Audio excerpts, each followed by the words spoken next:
Olá, seja muito bem-vindo. Nós estamos lendo o livro de Gênesis. Bora lá?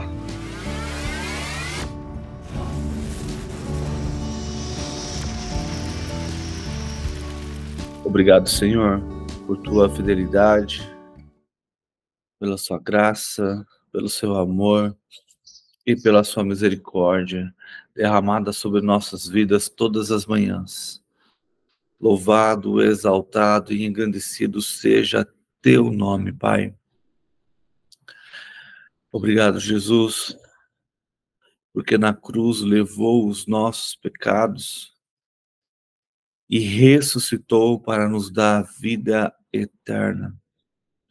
Toda honra, toda glória seja dadas a ti. Louvado, exaltado, engrandecido seja o teu nome. Santo, santo, santo é o Senhor, Deus Todo-Poderoso, Criador dos céus e da terra, aquele que foi, que é e que há de vir. Grande é o Senhor, Deus Todo-Poderoso. Toda honra e toda glória seja dadas a ti, Senhor, porque não há outro Deus além de ti. Não há outro digno de ser louvado, de ser exaltado, de ser engrandecido.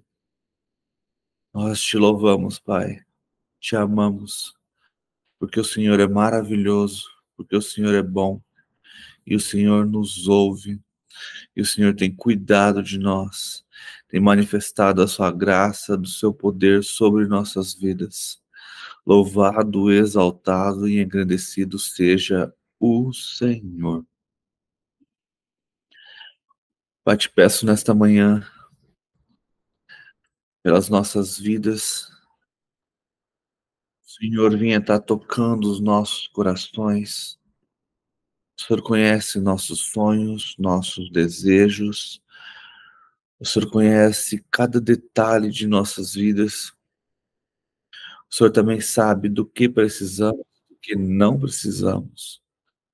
O Senhor conhece as nossas dores, as nossas enfermidades, as nossas ansiedades e preocupações, Pai. Esteja ministrando com o teu Espírito as bênçãos que o Senhor tem para nós. Derrama, Senhor, da sua graça, da sua bênção sobre as nossas vidas. E aquele que precisa de cura, que o Espírito Santo venha estar derramando cura. Aquele que precisa de um tratamento, Pai, espiritual, mental, que o Senhor venha estar convencendo as mentes, que o Senhor venha estar falando aos nossos corações, para que haja uma transformação, Pai, para que haja um tratamento, para que haja uma cura, para que haja uma transformação, para a honra e glória do teu santo nome, Pai. Derrama sobre nossas vidas cada vez mais sede da tua palavra, desejo de te conhecer, desejo de estudar a tua palavra, desejo de estar na tua presença, Senhor. Não deixe que as escolhas do dia a dia, Senhor, nos afaste da tua presença. Não deixe, Pai, que as nossas escolhas sejam tirar o Senhor da prioridade. Sejam o eu, Pai. Eu estou com sono. Eu estou cansado. Eu tenho que trabalhar. Eu. Misericórdia, Pai. Que possamos colocar o Senhor em primeiro lugar em nossas vidas. Que o Senhor seja realmente tudo para nós, tudo para as nossas vidas, para a honra e para a glória do teu santo nome, para que possamos ter uma vida de intimidade contigo, Pai. Ser filhos maduros, cheios da tua presença, cheios do teu Espírito. Vem, Senhor, e transforma e transborda sobre as nossas vidas. Te clamo, Espírito Santo, vem nesta manhã ministrar aos nossos corações, através da tua palavra, que possamos, através dessa leitura, compreender tudo o que o Senhor tem para nós, que possamos desvendar tudo o que o Senhor tem para nós, que possamos compreender as coisas que o Senhor tem preparado para nós, que não seja apenas uma leitura, mas que seja realmente algo que traga segredos, revele as coisas que o Senhor tem preparado para os teus filhos através da tua Escritura, para a honra e para a glória do teu santo nome, para que o Senhor seja louvado, para que o Senhor seja exaltado, hoje e sempre. Pai querido, te peço pela nossa nação, que o Senhor venha estar perdoando os pecados da nação brasileira, pecados de idolatria, de imoralidade, de injustiça, Pai, pecado de furtos, pessoas que não temem ao Senhor. Perdoa, Senhor, a injustiça deste povo, a iniquidade deste povo, Pai. Tem misericórdia, Espírito Santo. Desce sobre a nação brasileira e começa a agir e fazer uma transformação, iniciando da sua igreja, iniciando do seu povo, que muitas vezes também necessita de transformação, necessita de um aprendizado mais profundo, necessita de um conhecimento mais íntimo contigo, Senhor. Desperta, Pai, a tua igreja para todas as coisas que estão por vir. Que o teu povo esteja atento aos sinais, para a honra e para a glória do teu santo nome. Que possamos, Pai, andar na tua presença, segundo a tua vontade e segundo o teu querer, para a honra e para a glória do teu santo nome. Não permita, Pai, que nos afastemos de ti. Não permita, Senhor, que sejamos enganados. Derrama do teu Espírito sobre as nossas vidas e nos dê discernimento das coisas que estão por vir e estão para acontecer. Que possamos estar sempre com os olhos atentos e com os ouvidos atentos à voz do doce pastor Jesus Cristo. Que não sejamos enganados, que não sejamos traídos pelas coisas que esperamos, Pai. Derrama, Pai, teu Espírito sobre esta nação.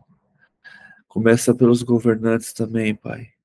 Que o Senhor esteja derramando da sua graça, do seu amor e da sua justiça sobre todos aqueles que governam esta nação, Pai. Que esse movimento de hoje, Pai, seja para um abrir dos olhos daquelas pessoas que ainda estão em dúvida, Pai. Que o Senhor possa revelar, assim como diz a tua palavra, que nada ficará oculto e que as pessoas possam estar atentas e possam despertar para as coisas que o Senhor tem preparado para estes dias. Em glória do teu santo nome, Pai. Também te peço, Pai, traga paz a Jerusalém, traga uma transformação sobre aquele povo, traga um renovo sobre aquele lugar, que haja paz no Oriente Médio, Pai. Que o teu Espírito Santo se mova naquele lugar, transformando vidas, restaurando vidas, restituindo vidas, transformando todo aquele povo, Senhor. E que através do teu Espírito eles venham reconhecer Jesus como Messias. Eles venham reconhecer ao Senhor verdadeiramente. Age, Senhor, através de vidas, ou mesmo através de sonhos, visões, para a honra e para a glória do teu santo nome, para que o Senhor seja louvado hoje e sempre nesta região, Senhor. Que as pessoas venham reconhecer Jesus como o Messias. E que esse reconhecimento, essas conversões atinjam todas as nações, a ponto de este fogo santo se espalhar em todas as igrejas, Pai. Que haja um avivamento de tamanho mundial, Pai, para que haja verdadeiramente a pregação do seu evangelho do reino, para que possamos, cheios do Espírito, avivados, transformados, a gente poder ver a tua glória, o Senhor rompendo o céu, com todo poder e glória, para a honra e para a glória do teu santo nome. Porque o Senhor é bom, o Senhor é maravilhoso. Toda glória seja dada a ti, Senhor. Em nome de Jesus. Amém. Bom dia, dona Leonilda. Bom dia, Catiane. Bom dia. Bom dia a todos. Bom dia. Vamos lá, então. A gente está lendo o livro de Gênesis. E a gente já leu os 4 primeiros capítulos. Então, a gente viu Deus, no princípio, criando todas as coisas. Então, ele cria os céus, separa, ele se diminui e entra dentro da sua própria criação. Então, ele cria a terra com todos os seus detalhes, dá ordem para a terra para criar todas as coisas. E aí, quando chega na criação do homem, ele para todas as coisas e fala: façamos. Dá toda essa prioridade para que o homem seja a sua imagem e semelhança. E assim ele dá toda a autoridade para o homem governar sobre a terra. Então o homem tem toda a autoridade, todo o poder para governar sobre a terra. É como se o Senhor o Senhor é um rei e ele tem seu reino, seu castelo, o local onde ele habita, e ali ele constrói, na verdade, ele constrói uma... Nossa, a palavra estava na cabeça, sumiu. Ele constrói um outro reino, ele constrói uma extensão desse seu reino, e ali ele coloca o homem como governante daquele lugar, como rei daquela sua província, como rei daquela extensão do seu reino. Então ele continua sendo rei, governando sobre todas as coisas. Só que na terra é dado ao homem o governo. Então, nós somos reis sobre a terra e temos um rei sobre a nossa vida. E aí a gente muitas vezes se pergunta assim: por que existe a maldade? Por que essa maldade acontece? Por que tantas coisas acontecem? Simplesmente porque nós somos herdeiros dessa terra e reis dessa terra. E Deus, ele age conforme ele quer e a vontade dele. Mas como ele deu governo para o homem sobre a terra, ele espera que o homem o clame e o busque para que haja uma transformação. Então, muitas vezes a gente vê na própria Bíblia mesmo, quanto mais o povo se afasta do seu rei, mais desgraças acontecem, mais mortes acontecem. E quanto mais o povo... E aí, quando o povo clamava pelo seu rei, Deus vinha e intervia. Então, muitas vezes, quando nós estamos em lutas e em tribulações, precisamos aprender a clamar ao Senhor para que Ele venha e transforme a nossa realidade. E aí, então, a gente continua no capítulo 2, vendo toda a transformação. É como se fosse a criação do homem em detalhes. No capítulo 1, a gente tem Deus criando o homem. E no capítulo 2, a gente vê esses detalhes. Agora a gente criou ele do pó da terra. E vamos, então, dar a ele o que fazer. Olha, depois nome nos animais, cuide do jardim. Deus criou um jardim para colocá-los lá. E deu a ordem, né? Coma de todos os frutos, só não coma da árvore do bem e do mal, que é aquela que está no meio do jardim. Então Deus viu que o homem estava só e criou para ele a mulher. E Adão, então, colocou o nome dela de mulher, porque era a carne e osso dos seus ossos. No capítulo 3, a gente vê um personagem entrando na história, que é a serpente, que coloca, então, ali dúvida no coração da mulher. Ele coloca dúvida no coração da mulher. E a dúvida, ela cresce, ela vai crescendo, e ela transforma em desejo. Então a mulher, ela toma do fruto, come e dá a Adão, que também faz o mesmo. E ao Adão comer do fruto, eles percebem que estão nus. Então a morte espiritual que foi anunciada acontece. Então o Senhor vem ao jardim, não os encontra, e Adão, em vez de confessar que comeu do fruto que Deus tinha ordenado que não comesse, começa a jogar culpa em Eva. Ó, foi a mulher que o Senhor me deu. Então, tipo assim, não só jogou a culpa na Eva, mas jogou a culpa no próprio Deus. Culpou a Deus por ter dado uma mulher para ele que o fez pecar. Assim, quando Deus se volta para a mulher, ela culpa a criação do Senhor. Olha, foi a serpente que me enganou e eu comi. Então Deus traz os castigos para a serpente, traz o castigo para a mulher e traz o castigo para Adão. E os coloca para fora do jardim. E aí a gente vê a história, então, trágica dos dois primeiros filhos de Adão e Eva, os dois primeiros filhos homens, porque a gente não tem noção se Eva já tinha tido filha mulher ou se ela vai ter depois. Mas a gente vê a história, então, de Caim e Abel, e em algum momento eles descobrem que precisam agradar ao Deus de seus pais, ao Deus Criador, e resolvem fazer ofertas ao Senhor. Abel dá o seu melhor. Abel faz um sacrifício e dá o seu melhor.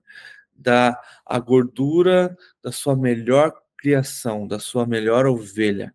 Já Caim pega o que sobra, pega o restante da sua criação, por ser agricultor, e dá ao Senhor. Lembre-se, Deus não gosta de sobras. Deus quer o seu melhor. E quantas vezes damos sobras ao Senhor?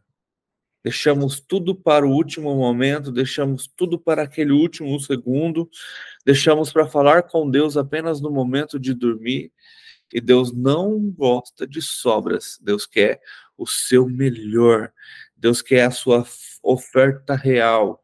Aquele sacrifício que é sair da cama às 5 da manhã para estudar a palavra. Aquele sacrifício que é acordar de madrugada e orar ao Senhor. Aquele sacrifício que é fazer um jejum para agradar ao coração do Senhor. E às vezes a gente está fazendo igual Caim, dando ao Deus vivo o resto. Entregamos o resto ao Senhor. Não, vou na igreja apenas no domingo, vou ler a Bíblia apenas no domingo, vou falar com o Senhor apenas no domingo.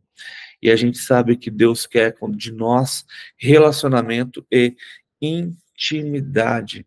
Então a gente vê ali algo acontecendo no coração de Caim, por não ter recebido,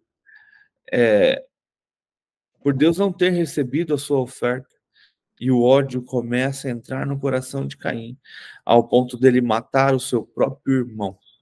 E ele foge, né, da presença de seus pais, vai para outro lugar longe, provavelmente foge com sua esposa, e ali eles constroem uma nova cidade, constroem uma nova geração. E é bem interessante que aí no capítulo 4 fala, né, sobre a descendência de Caim. Então, a descendência de Caim, e a gente vai ver hoje sobre a descendência de Adão, e tem uma diferença entre a descendência de Caim e a de Adão, que a de Caim só tem os nomes.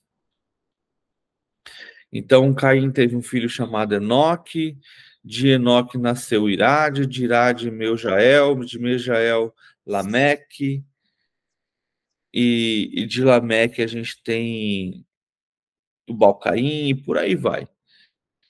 E só tem os nomes, não fala com quantos anos cada um teve. E a história para, então, ali em Lameque, dentro da narrativa judaica, diz que Lameque já estava velho e ele foi meio que enganado pelo seu filho. Tubal-Caim.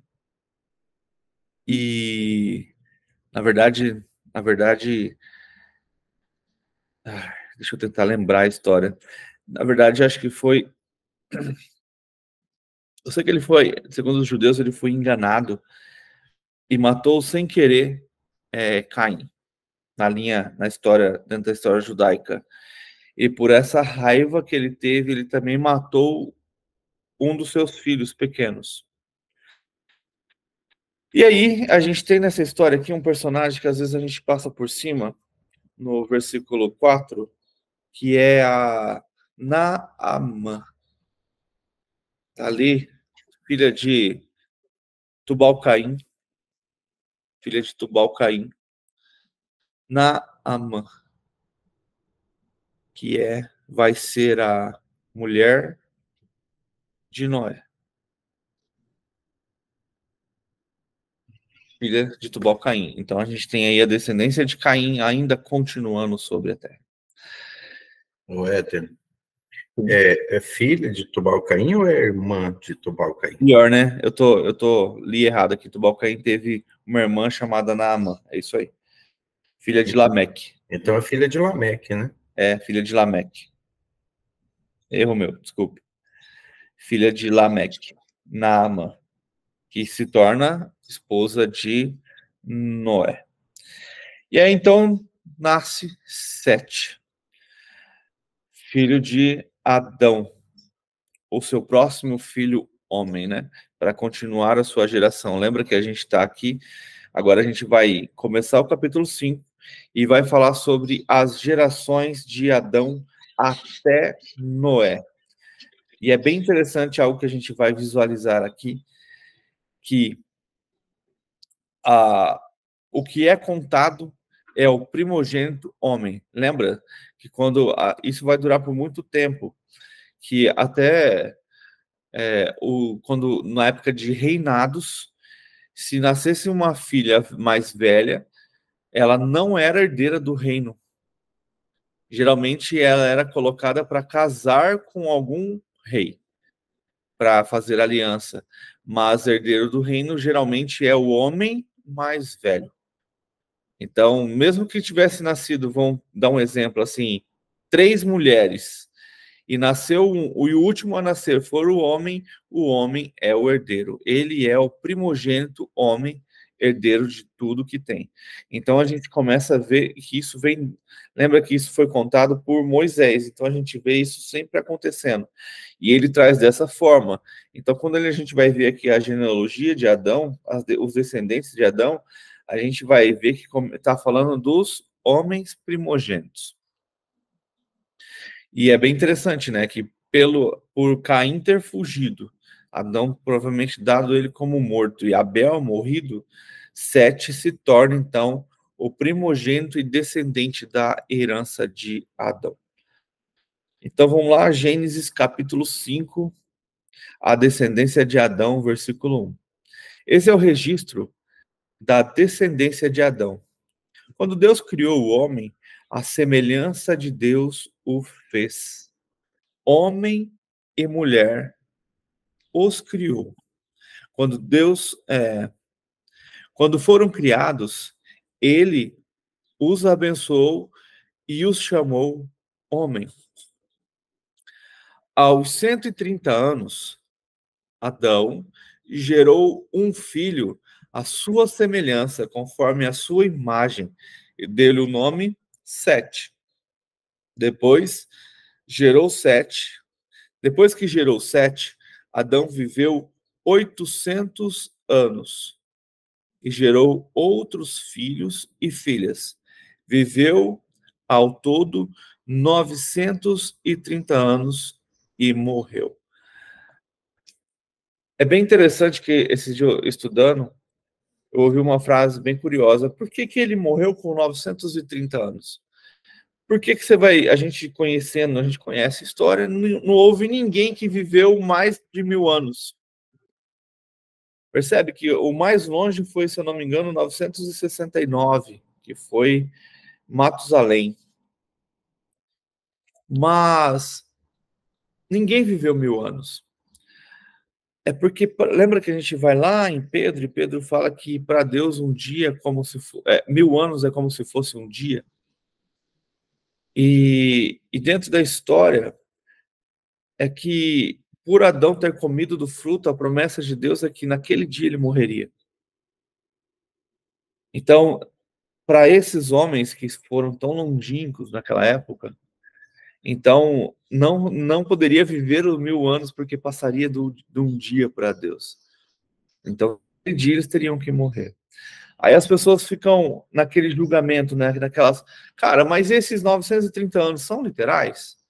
São dias, são anos igual aos nossos? Era igual? Ou essa contagem é diferente? Como que funciona?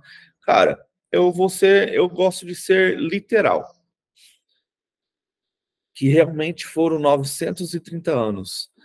Deus faz o como e como Ele quer.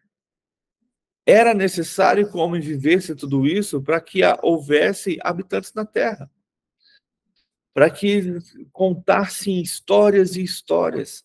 Era necessário todo esse tempo. Acredito eu também que o homem pré-diluviano, acho que eles eram maiores do que a gente, maiores em estatura mesmo, e maiores em inteligência. Porque as coisas que eles criam ali sem ter muitas coisas, e a gente demorou tanto para evoluir muitas coisas. Então, eu acredito que eram anos mesmo, não são anos exatamente igual ao nosso, porque o nosso calendário ele é solar, né? E o calendário até hoje do povo hebreu, do povo judeu, ele é lunar. Então, não são 365 dias, e sim acho que são 360 dias. E é bem interessante, porque o mês deles, né, são 30 dias, eles não têm mês de 31, são exatamente 30 dias, porque é as fases da Lua. E é interessante que o mês deles geralmente começa no meio do nosso, né, e termina no meio do outro mês. Então, um mês deles por exemplo, o primeiro mês deles é março e abril nosso. É metade de março e metade de abril é o primeiro mês, que é o mês que eles comemoram a Páscoa, né? Então, Adão viveu 930 anos. Versículo 6. Aos 105 anos, Sete gerou Enos. Depois que gerou Enos, Sete viveu 807 anos e gerou filhos e filhas. Viveu ao todo 912 anos e morreu. Sabe o que eu acho interessante que eu ia falar aqui, acabei esquecendo? Pô, a gente tem a história ali de Caim e Abel. Depois que Caim e Abel morreu, passaram-se anos. A gente está vendo aqui que Adão foi ter, então, 130 anos depois. Pô, será que demorou 130 anos para Adão ter filhos de novo, depois da morte de Caim e Abel? Ou será que ele foi tendo filhos, mas sempre foram mulheres? Estava conversando com a Márcia sobre isso. Se você tiver... Vamos para algo hipotético para aquela época. Se você tiver 100 homens e uma mulher, você consegue multiplicar sobre a Terra? Não consegue. Agora, se você tiver 100 mulheres e um homem, você consegue multiplicar sobre a Terra. Estou falando, lembra-se, não estou falando que isso é certo nem errado, mas eu estou ensinando como que é o sentido da multiplicação. Então, por isso, até hoje, né, temos mais mulheres na Terra do que homens. Então, era necessário que houvesse mais mulheres. Então, a gente vê aqui, por exemplo, o próprio Sete levou 105 anos para ter o seu primeiro filho. Não, seu primeiro filho, homem. Mas, provavelmente, ele teve filhas antes desse filho homem. E ali ele fala que teve outros filhos e filhas. Só que lembra que é patriarcal, lembra-se que é o primogênito homem, que é o herdeiro do pai.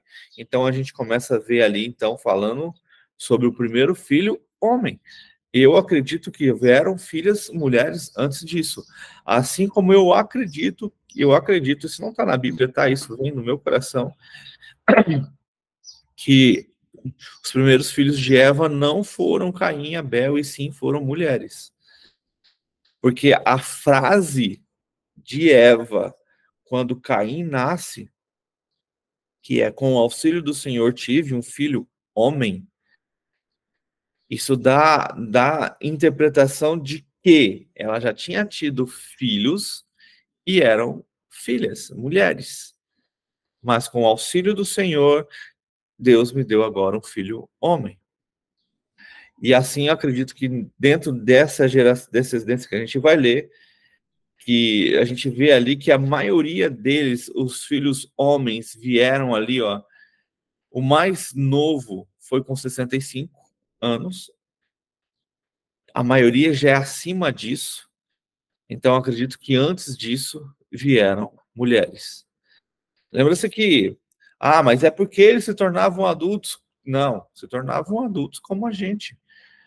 Com seus 30, 40 anos ali, 20, 30 anos ali, já eram adultos, já estavam vendo, desejando. Lembra-se que... Só que eu acredito que ao chegar ali igual a Adão, aos 130, aos 300 anos, eles já não eram idosos, eles ainda eram homens maduros. Eu acredito que o envelhecimento era muito lento, por isso que eles viviam tanto assim. Lembra-se também, a alimentação era saudável, eles comiam frutas. Cara, são tantas coisas para fazer com que eles vivam mais. E se você pegar, quando a gente lê ali depois sobre o dilúvio, o homem começa a diminuir a sua vida porque Deus ordena. Ele fala, agora cabe ao homem viver apenas 120 anos. Deus ordena.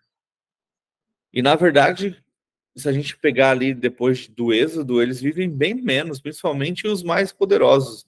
Reis, essas coisas, você vê que eles não passam de 60 anos. 70 anos, já estão super velhos, já estão cansados. Por quê? Porque tudo mudou. A estrutura alimentar, o ambiente, tudo muda depois do dilúvio.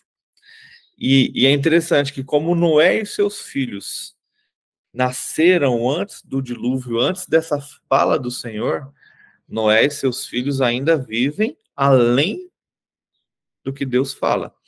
E aí a gente vê ali até José também vivendo muito além do que se fala.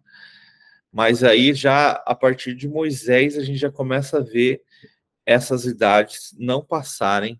Na verdade, quase já não fala mais de idades, né? Mas Moisés morre ali aos 120 anos, não, 120 anos.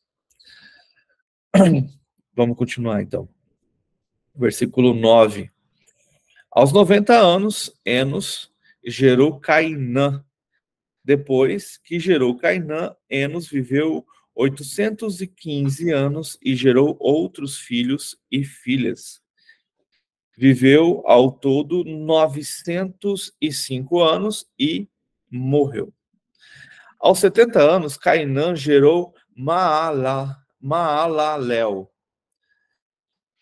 que depois que gerou Maalalel, Cainã viveu 840 anos e gerou outros filhos e filhas. Viveu ao todo 910 anos e morreu. Aos 65 anos, Maalalel gerou Gerade.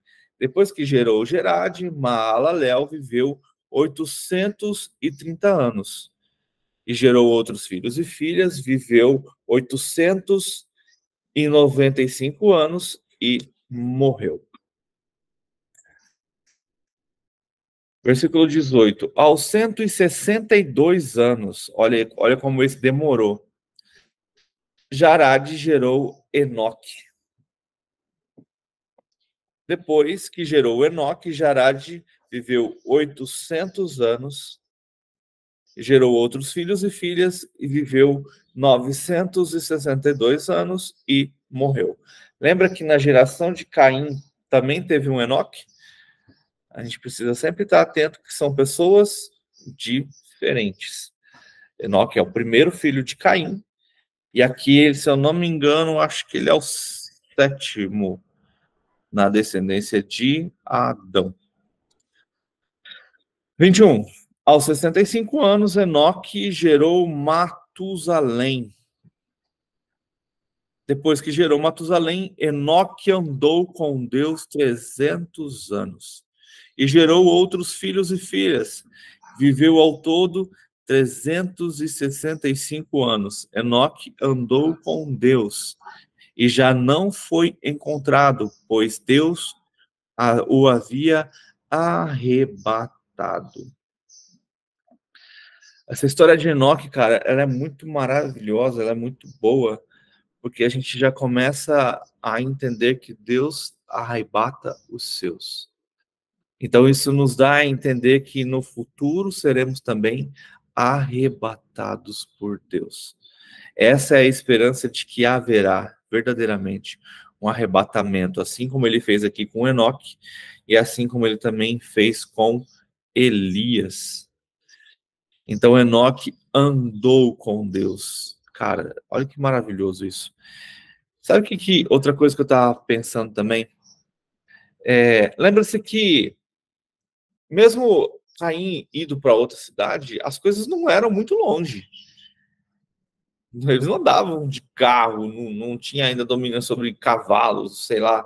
Então, tipo assim, não era algo assim, igual a gente está aqui no Brasil e Caim foi viver lá na China. Não. Era como se a gente estivesse aqui no Mato Grosso do Sul e Enoque ali em São Paulo. Um exemplo, né? Ou às vezes até mais perto que isso. Então, esses povos conviviam entre si.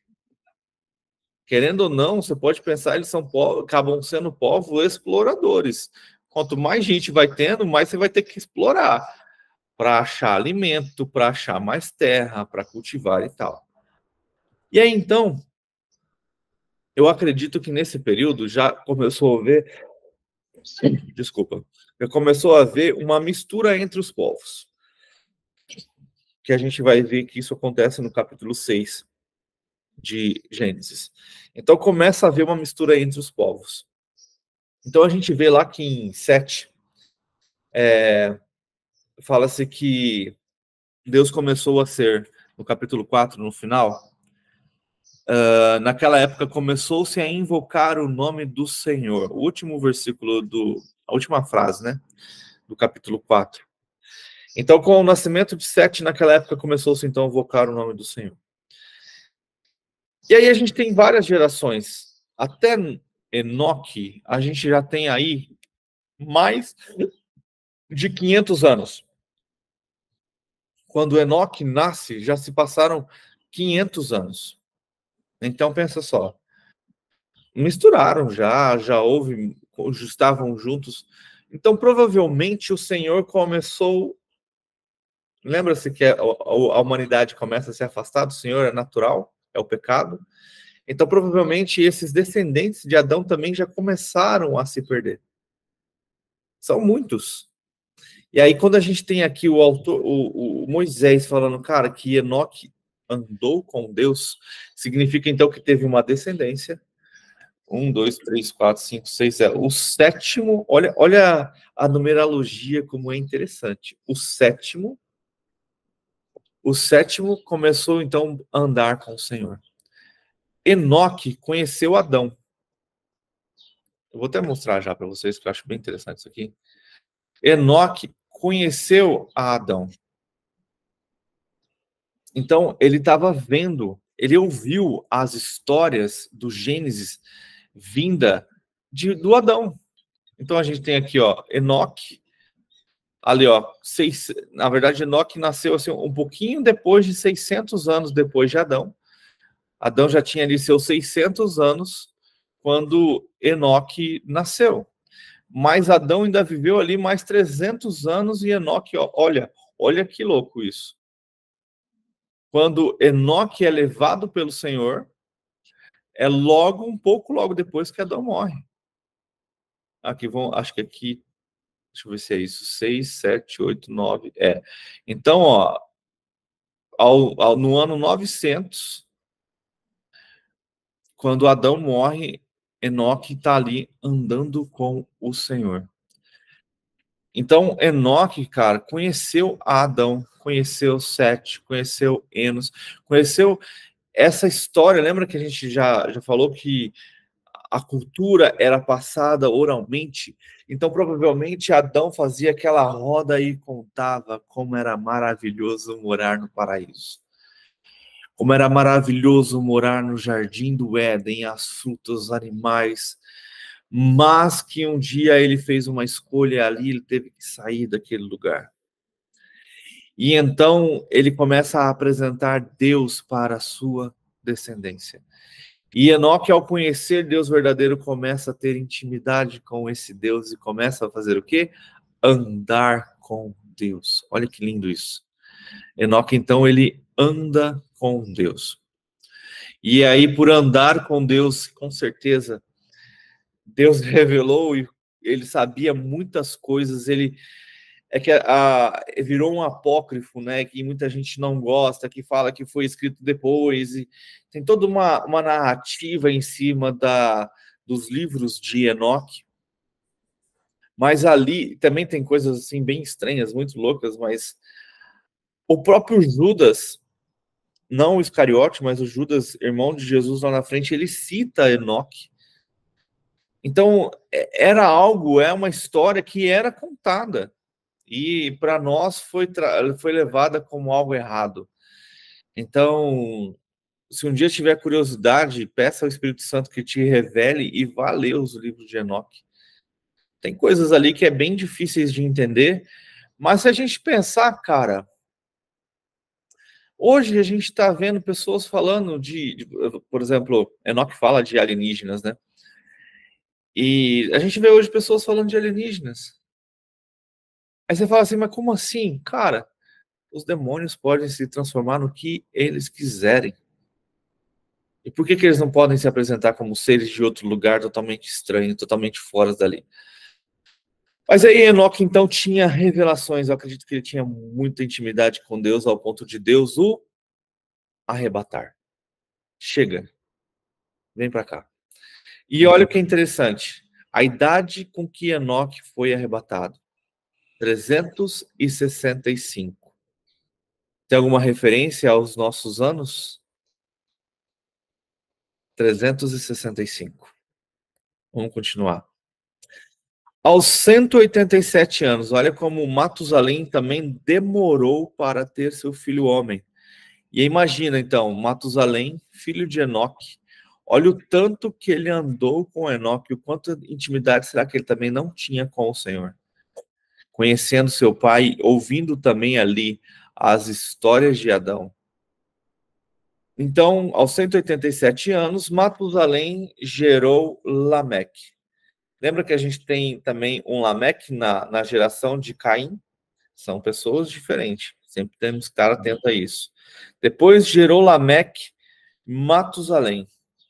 E viveu 782 anos. Gerou filhas e filhas. Viveu ao todo 969 anos e morreu. Então, Matusalém, o que mais viveu sobre a terra, 969 anos. Olha que interessante. Matusalém,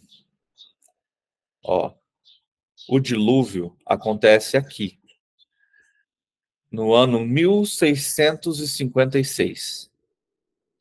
Matusalém é essa linha aqui, então, acima de Lameque. Ele morreu não no dilúvio, mas no ano do dilúvio. Matusalém morreu no ano do dilúvio. E Lameque, pai de Noé, morreu um pouquinho antes do dilúvio. Legal isso, né? Bem interessante. Por que, Éder? Porque o dilúvio levou os pecadores.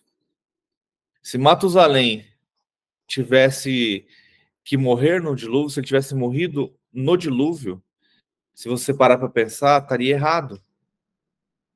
Porque senão ele não devia nem estar aqui nessa história. Então ele morre no ano do dilúvio e então vem o dilúvio. Ele pode ser, depois eu vou mostrar para vocês, ele é o que anuncia. Então, eu estava vendo um contexto, diz que o nome dele, né? O significado do nome dele. E é como se a morte dele tivesse sido um final de que o que o dilúvio ia acontecer, que algo de mal fosse acontecer. Então, ali Enoque lá Matusalém morre no ano do dilúvio. Então ele morre e aí acontece o dilúvio. E Lameque morre provavelmente ali alguns anos antes. Por isso que só entra na arca Noé. Interessante, né? Vamos continuar. Versículo 28. Aos 182 anos, Lameque gera seu filho. Gera um filho e dá-lhe o nome de Noé. E disse: ele nos aliviará do nosso trabalho e do sofrimento de nossas mãos, causados pela terra que o Senhor amaldiçoou. Depois que Noé nasceu, Lameque viveu 569 anos e gerou outros filhos e filhas. Viveu ao todo 777 anos e morreu. E aí, aos 500 anos, Noé tinha gerado Sem, Cã e Jafé. Então, Noé demorou 500 anos para ter o seu primeiro filho, Sem. Então, o que acontece? O que é interessante? Outra coisa aqui, ó, Lameque morreu aos 777 anos. Olha o que a gente tem aqui de novo. 777. 7 selos, 7 taças, 7 trombetas. O número 7 está sempre sendo colocado assim em evidência. Enoque foi o 7º descendente de Adão. É muito massa, cara. Deus está sempre trabalhando essa numerologia, né? Sempre com isso. E olha, por pouco ali, um pouco mais de 100 anos, Noé não conhece Adão. Na verdade, se Matusalém e Lameque não tivessem enrolado tanto para ter filho, talvez Noé tivesse conhecido Adão. Mas isso aqui é interessante, a gente fica pensando assim, que troço chato esse negócio de numerologia, quantos anos, tal. Cara, mas isso é para a gente ver isso aqui, ó. Isso aqui que é interessante. Adão viveu 930 anos. A gente não tem noção de quantas pessoas viveram na história ali com Adão. Então a gente tem ali até 7, 8, até a 9ª geração de Adão convivendo com Adão. Tudo bem que Lameque era provavelmente aqui um jovem ou uma criança quando Adão morreu, mas a gente tem até Matusalém adulto vivendo com Adão, conhecendo Adão, ouvindo do próprio, não sei nem contar isso, do próprio Adão sobre o jardim, sobre o Deus que cuida deles, transmitindo isso. E aí a gente tem então Enoque vivendo essa intimidade com o Senhor, vivendo este relacionamento com o Senhor ao ponto de Deus o arrebatar. Então é bem interessante quando a gente não tira da Bíblia e joga num gráfico assim, para a gente ter uma noção das coisas. Então Adão viveu, 7 viveu ali. Só que aí, ó, a gente já tem aqui Noé, ele já pega ali Enos, que é o bisneto de Adão. Já pega ali Cainã também, que viveu com Adão. Tem Maalalel ali vivendo com Noé também, que viveu com Adão. Tem Jarade. Infelizmente, ele não conhece Enoque, mas conhece seu bisavô Matusalém, que filho de Enoque. Imagina as histórias que Matusalém não contava para Noé. E Matusalém viveu ali. Cara, a Bíblia ela não vai relatar, mas você acha que tanto Matusalém como Lameque não estava junto de Noé, ali quando Noé estava construindo a arca? Nem que fosse para dar palpite. Entende? Então, a Bíblia não vai relatar, fala que ele construiu. Cara, mas a gente não sabe. Eles estavam presentes, eles estavam ali, ó. Outro que estava ali também, o próprio Gerádio, viveu ali naquele período ali. Tudo bem que foi nos últimos 100 anos aqui que Noé começou a construir a arca, né? Foram 120 anos construindo a arca. Então a gente tem aqui, então, só continuando para a gente dar uma olhada, que é bem legal. Noé, então, continuou vivendo, morreu com 950 anos. Sem viveu 600 anos. Aí aqui a gente começa a geração para até Jacó, né? Então, foi o filho de Sem, Arfaxed. Viveu 438 anos. Selah, 433. Eber, 464. Já vai começar a diminuir. Peleg, 239. Reu, 239 também. Serug, 930. Naor, 148. Terá, pai de Abraão, 205 anos. Abraão, 175. Isaac, 180. E Jacó, 147. Então, a gente percebe que há uma diminuição, mas ainda viviam muito. E é bem interessante que a gente pega aqui Abraão. Olha lá, 100. Abraão. 100. Aí a gente... tem uma linha teológica, a gente vai ver para frente, mas quando Abraão se encontra com Melquisedeque, existe uma linha de pensamento que diz que Melquisedeque era 100, que foi o nome dado para ele. Lembra que Melquisedeque era rei de Salém. Ele era sacerdote. Cara, olha que lindo isso. Ele era rei e sacerdote. Tudo que Deus queria para a gente. Rei e sacerdote.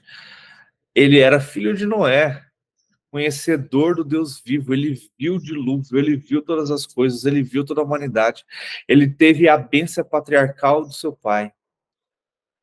E ali, cara, naquela situação onde Abraão tinha reconquistado a terra de volta para Sodoma, surge então ali Matusalém e começa a ensinar e abençoa Abraão. E ali eles fazem a ceia, Abraão devolve o seu dízimo ali para Melquisedeque, porque Abraão provavelmente já tinha ouvido as histórias desse rei, que é seu descendente, que é o cara que veio, que trouxe toda essa geração dele. Isso é muito louco, cara. Então, por isso que é interessante essa questão de anos, quando a gente joga dentro de um gráfico, assim, para a gente poder entender. Ó, o próprio Jacó, se você pegar aqui, ó, ele conheceu o seu avô Abraão. Jacó já era nascido, criança, talvez, um adolescente, quando Abraão morreu. Então, ele conheceu Abraão. Assim como Isaac nasceu na época que Terá ainda era vivo também. Tudo bem que Abraão já tinha saído da casa de seu pai. Então, olha que interessante, cara, quando a gente pega os números. Às vezes a gente passa... que troço chato, nem presta atenção direito nesse capítulo. Mas eu vou trazer outro detalhe para vocês, que é bem interessante, que é o significado dos nomes.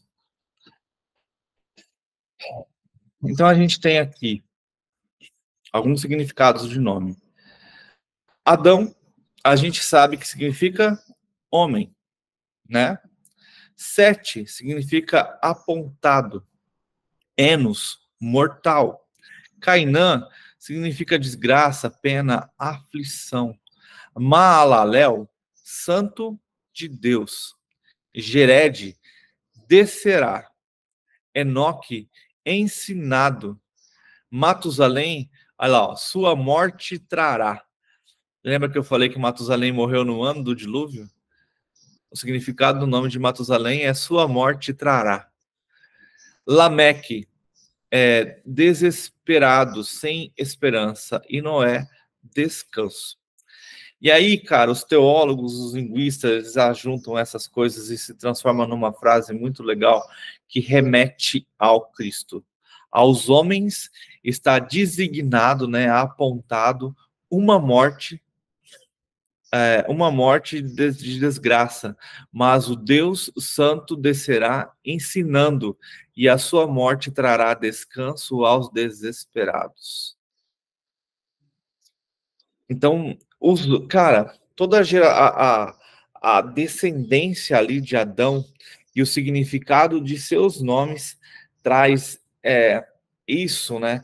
Essa esperança de que ao homem está a morte por causa de seu pecado, mas o próprio Deus descerá, ensinando, que foi o que Jesus fez. Ele desceu ensinando a todos a voltar ao arrependimento, a voltar a prestar atenção no que Deus já tinha ensinado no passado.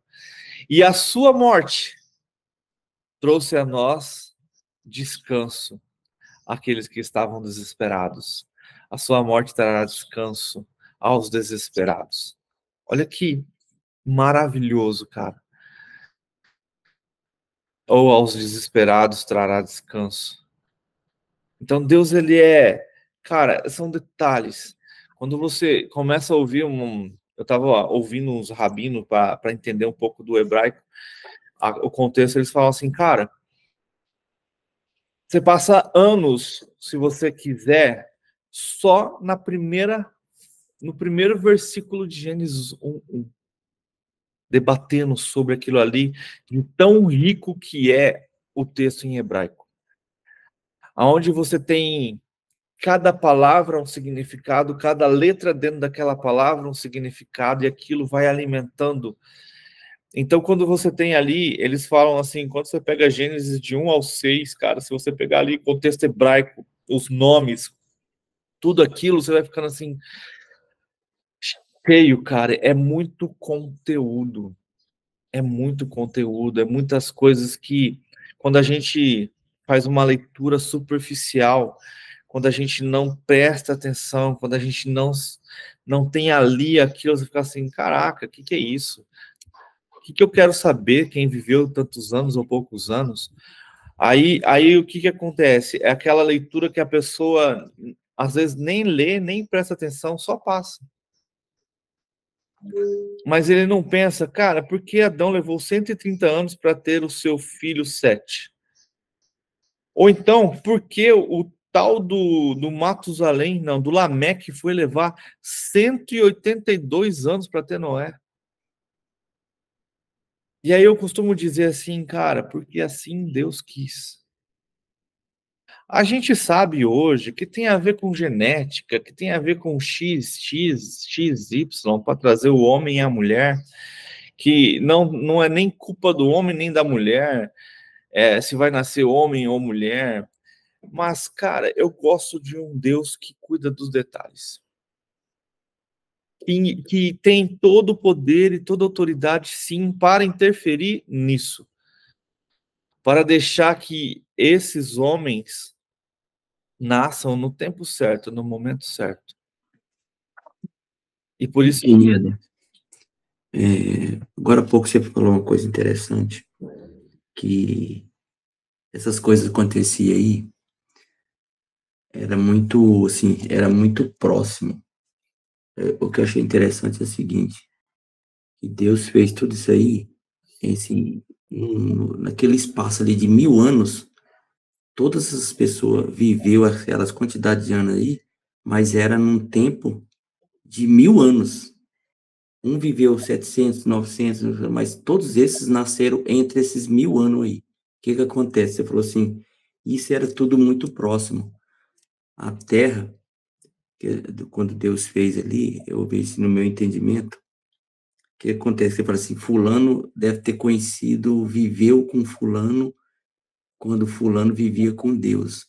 Essa geração foi assim, eu vejo que não era muito perto, porque a Terra era tão imensa, e antes de Noé construir a arca, eu acho que, assim, isso é um fato, né? Mudou totalmente a geografia da Terra, porque foi varrido, todos esses que nasceu e viveu 900, não sei o que, todos esses morreu, só não Noé. Noé viveu num tipo de geografia da Terra e no outro tipo depois. Quando a água baixou, totalmente mudou a Terra, totalmente. Entendeu? Então, só ficou ele ali mesmo, daquele milênio ali que nasceu e viveu 900, 700, 500, e foi depois, veio a geografia da Terra, mudou totalmente e ficou só um único vivente na Terra, aquela família dele ali. Dali começou de novo povoar um outro tipo de geografia da Terra, que era, eu acho que era bem distante, porque às vezes de alguns deles viver no mesmo milênio e não se conheceram, mas viveu a história, via falando assim de gerações para gerações que foi falando. E sim, tipo assim, para dentro da arca, eu acho que foi também tudo que nós está lendo aqui, entendendo, essa escritura foi para dentro da arca também, porque como Deus acabou com tudo que estava escrito ali naquela cidade, que era cheia de perversidade, deveria ter aqueles religiosos também que foi tudo. Deus escolheu só aquela família de Noé. Então, para dentro também foi esse. Talvez acho que nem tinha uma tecnologia para se escrever isso aqui, um Velho Testamento. Eu acho que não tinha livros escritos, mas foi para dentro na cabeça de Noé, né? Porque é um homem que viveu em 2 tipos de geografia da Terra. O antes Escrita e o não depois. tinha. Escrita não há relato, mas é a tradução oral. E lembra que Tradução oral, então. Noé viveu ali tanto com o seu pai como com seu avô, que conheceu toda a história. Sobre a proximidade, foram 1056 anos quando Noé nasceu. Tinham passado 1056 anos desde Adão. Sobre a proximidade, cara, eu tenho um pensamento assim, cultura familiar. Eles se espalharam? Sim, claro. Mas você acha que eles não se reuniam? Você entende? E outra, o se espalhar não é tanto assim não, porque vamos para frente. Vamos para depois do dilúvio. O próprio Nimrod juntou todo mundo numa cidade só. Então, é cultural do homem explorar, como também é cultural do homem querer viver próximo. É muito mais fácil você cultivar terras e campos com muita gente do que com poucos. Então, eu acredito que eles cresceram, sim, andaram bastante, evoluíram, tal. Mas eu acredito também que houve uma cultura, que pode haver uma cultura familiar, onde um andou perto do outro, porque para essa história ter chegado até Noé, até Moisés, eu acredito que, lógico, teve uma influência de Deus nos detalhes, mas isso era história contada de geração em geração. Então, quando a gente vê aqui pessoas que vivem muito, então a gente vê ali pessoas que estão próximas. E, querendo ou não, a gente sabe que a geografia da Terra ela está sempre mudando, né? Nesses 6.000 anos mudou muito e vai continuar mudando. Mas acredito que eles viviam ali, não assim encostados, mas próximos. Porque se você trazer ali também, é bastante tempo, cara. É realmente muita gente. Não vão viver um colado no outro, senão a Terra não aguenta. Mas eu acredito que provavelmente eles faziam, cara, se reuniam, se conheciam, iam até o outro. Não é possível o Enoque ter andado com Deus sem ter ouvido o próprio Adão contando a história, sabe? Mostrando as coisas para ele. E a gente não tem também, nas minhas pesquisas, é bem interessante, não tem como que Adão morreu, por exemplo. Não tem como esses caras morreram. Então, acredita-se que Adão morreu de velhice. Ficou velho e morreu. Assim como Eva também. Então, cara, mas é bem interessante você pegar isso e começar a entender isso. Que esses 1.500, 1.600 anos, como que as coisas aconteceram. E, ó, para você ter uma ideia, o Lameque, que é da descendência ali de Caim, pai de Tubal-Caim e pai de Naã, ele é, deixa eu contar aqui, Caim teve seu filho, cadê? Enoque, cadê o bendito do Enoque, que eu não tô achando? Achei, aqui teve Enoque, Enoque teve Irade, Irade Meujaléu, Metusael, Metusael, Lameque. Ó, são 5 gerações. E aí, Lameque teve, então, Tubal-Caim. E teve uma irmã chamada Naamã. E lembra que Lameque teve 2 esposas. Então, Lameque é a 5ª geração de Caim. Quando a gente vem aqui, ó, a 5ª geração de Adão, vamos colocar a 5ª geração de Sete, por ser filho de Adão. Então, a gente tem 1, 2, 3, 4, 5. A 5ª geração de Sete é Enoque. Não sei se a geração de Caim demorou mesmo tanto para ter os filhos ali, né? Mas a gente tem aqui, ó, a 5ª geração de Caim convivendo com Noé. E para você ter uma ideia de como não era tão distante, Noé casou com a filha de Lameque. Noé não casou com nenhum descendente da sua descendência. Podia ter falado assim, Noé podia ter casado com uma das filhas uma das filhas da filha de Matusalém, por exemplo. Mas a gente também não sabe de onde vêm essas duas, a Ada e a Zila, que foram esposas de Lameque. A gente não sabe se elas também são descendentes de Caim ou foram descendentes de algum dos filhos de Sete. Mas, aqui a gente tem então que Noé, que nasceu 1.056 anos depois de Adão, convivendo com a 5ª geração de Caim, que é Lameque, que também que casou com a filha de Caim, Lameque. Então, Lameque já na sua idade também avançada. Assim como a gente vê esse povo aqui vivendo 800, 900, 700 anos, os descendentes de Caim provavelmente também viviam isso. Se a gente trazer aqui para o contexto de que foi o próprio Lameque que matou a Caim, então a gente tem ali mais ou menos 600, 700 anos depois. Não, na verdade, ali quase perto de 1.000 anos, quando Caim morreu. Ou um pouco antes, não sei. Ou um pouco depois, mas se a gente tem ali, se o contexto judaico, né? A Bíblia não vai falar quem matou Caim. Mas se foi realmente Lameque que matou o Caim, Caim também viveu ali perto dos 1.000 anos, igual Sete. 7 não, 7. E a gente tem então Noé, da descendência de Adão, próximo da cidade de Lameque, descendência de Caim. Então, tipo assim, cara, eu acredito que não era tão longe.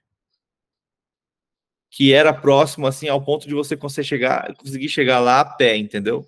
Como você mesmo disse, muitas coisas mudaram depois do dilúvio. Então, você não vê dentro desse povo falando de mar só depois do êxodo. É estranha a geografia da Terra. Eu vejo também que esse povo aí, Deus escolheu depois o povo dele, fez a Terra Prometida, então a mudança foi bem, bem drástica mesmo. Eles viviam ali e eles iam passando assim, tipo, esse aqui é descendente de... Porque Enoque que teve dois nomes, não, Melquisedeque, né? O quê? Os nomes repetidos aí, falei assim, vou colocar um nome nesse filho aqui de o seu tataravô chamava não sei o quê, igual teve dois, aquele nome que você falou que tinha... Então, mas são de pais diferentes, né? São de gerações diferentes. Teve Enoque, que é o primeiro filho de Caim. Tem Lameque também. Lameque, que é pai de... O Lameque, pai de Noé, e o Lameque... Caraca, eu nunca tinha pensado nisso. Então, eles teve os nomes repetidos aí, numa geração e em outra. Vai passando de pai para filho. Vocês prestaram atenção nisso? Que Lameque é pai de Noé e sogro de Noé? Então, é porque, tipo assim, tem uns nomes que eles colocam, hoje, essa tradição até houve muitos tempos atrás, eu vi, põe nome de... Tem gente que põe nome ele é bíblico nos sogro de filhos, Noé põe nome e pai dos de avós. Melquisedeque, né? Oi? Ele é sogro de Noé e pai de Melquisedeque. Não. Melquisedeque é pai de Lameque. Isso, exatamente, estou confundindo aqui. É. Tá certo. Melquisedeque foi pai de Lameque, Lameque foi pai de Noé. Pai de Noé. É. Só que aí o outro Lameque, da linha de Caim, foi pai de Naamã, que é a mulher de Noé. Então, Noé tinha um pai chamado Lameque e um sogro chamado Lameque. Nossa! Meu Deus. Legal. E às vezes era da mesma linhagem, assim, porque seu tataravô chamava, esse aqui nasceu, eu vou pôr o nome de fulano de tal. Ele era sogro também. Da mesma linhagem pô, todos são de Adão. Mas o que acontece? Os filhos de Caim sempre quiseram imitar aos filhos de Adão. Afinal de contas, a bênção ficou lá, né, cara? Ele perdeu. É interessante a gente assim, pensar, né? Noé foi ter os filhos com 500 anos. O que ele fez nesses 500 anos? Com certeza ele andou muito com esses que tinham esse conhecimento, que viveram essa época, que ouviu, que passou de geração em geração. Eu não duvido nada que, eu vou visitar lá meu avô, eu vou visitar lá meu tio, não sei das quantas, porque assim, são 500 anos sem ter uma família, sem ter filhos, né?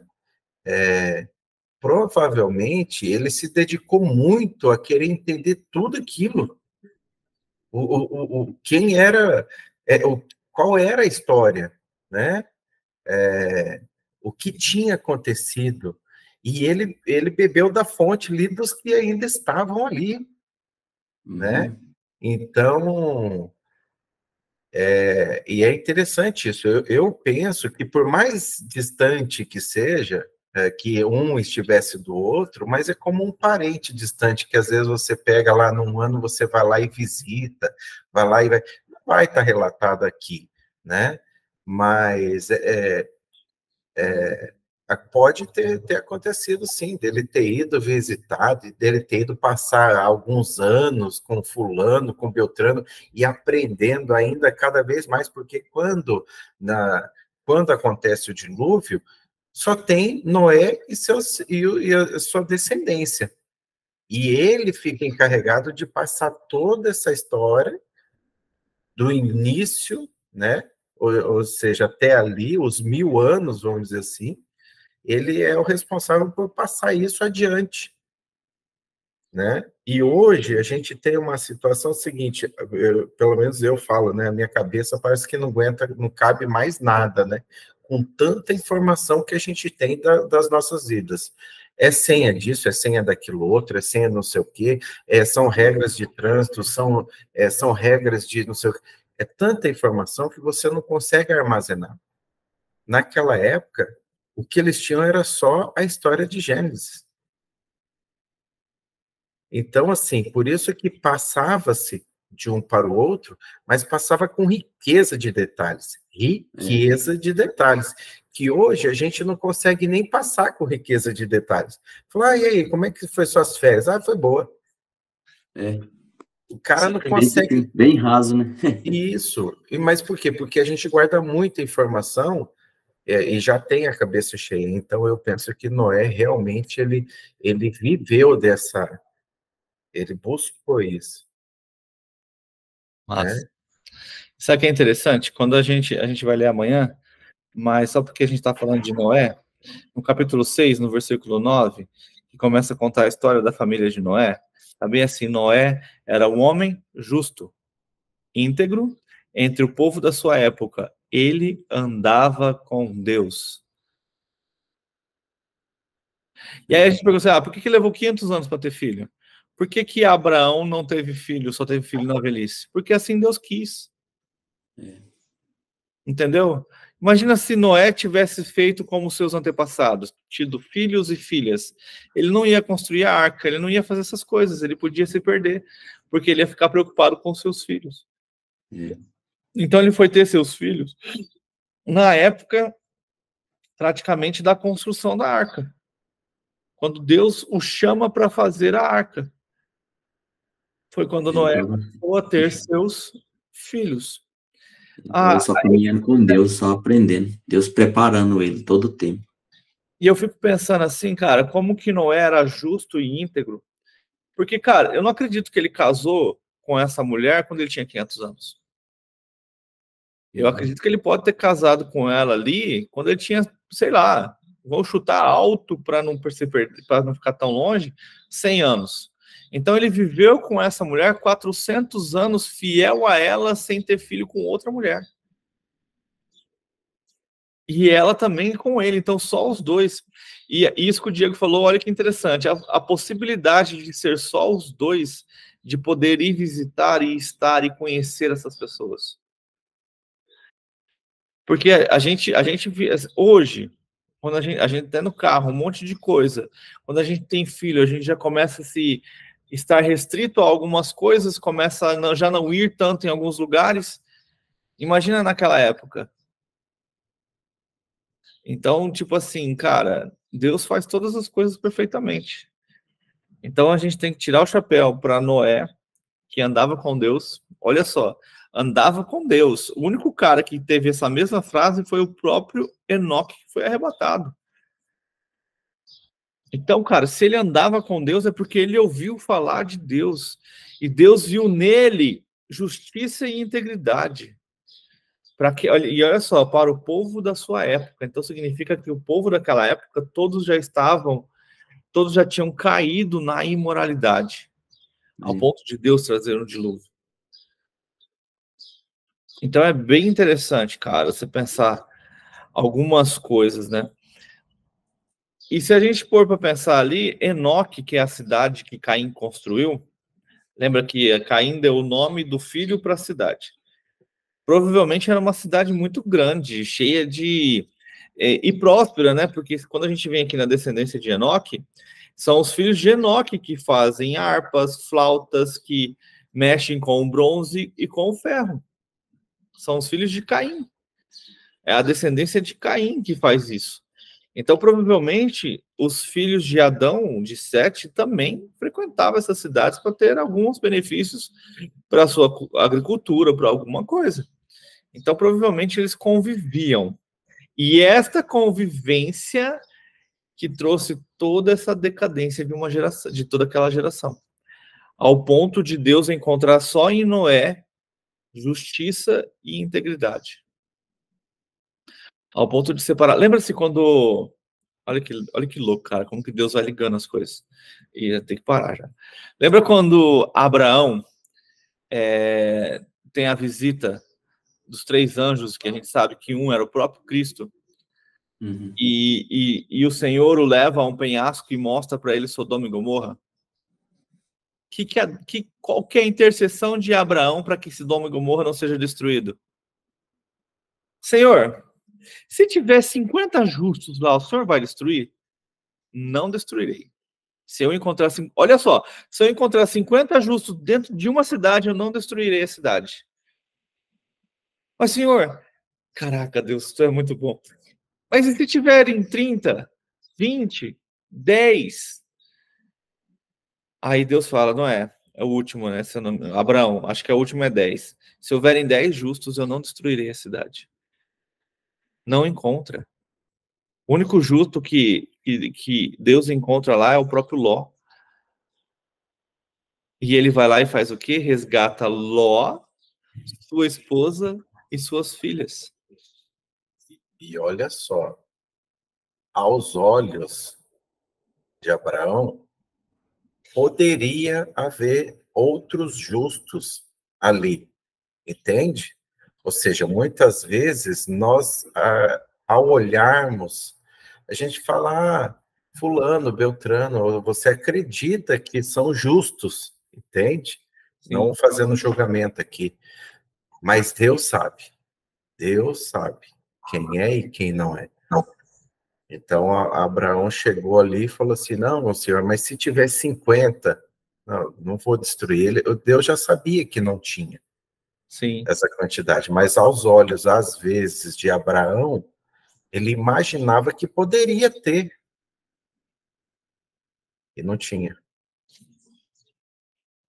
E aí a gente tem o quê? Então, Deus, olha só, e olha que legal, quando a gente vai lá em Lucas, cara, olha que massa quando você começa a ligar os pontos. Quando a gente vai lá em Lucas, quando Jesus está falando sobre, quando ele está narrando o seu Apocalipse, né? Em Mateus ele só fala de Noé, mas em Lucas ele fala, assim como nos tempos de Noé e de Ló. Então ele traz essa comparação. Então imagina só, se houvessem na época de Noé, isso não está escrito, mas isso a gente consegue trazer essa ligação. Se houvessem na época de Noé mais justos, talvez Deus não teria mandado o dilúvio. Mas Deus não encontrou. Encontrou em Noé justiça e integridade, e Noé andava com Deus.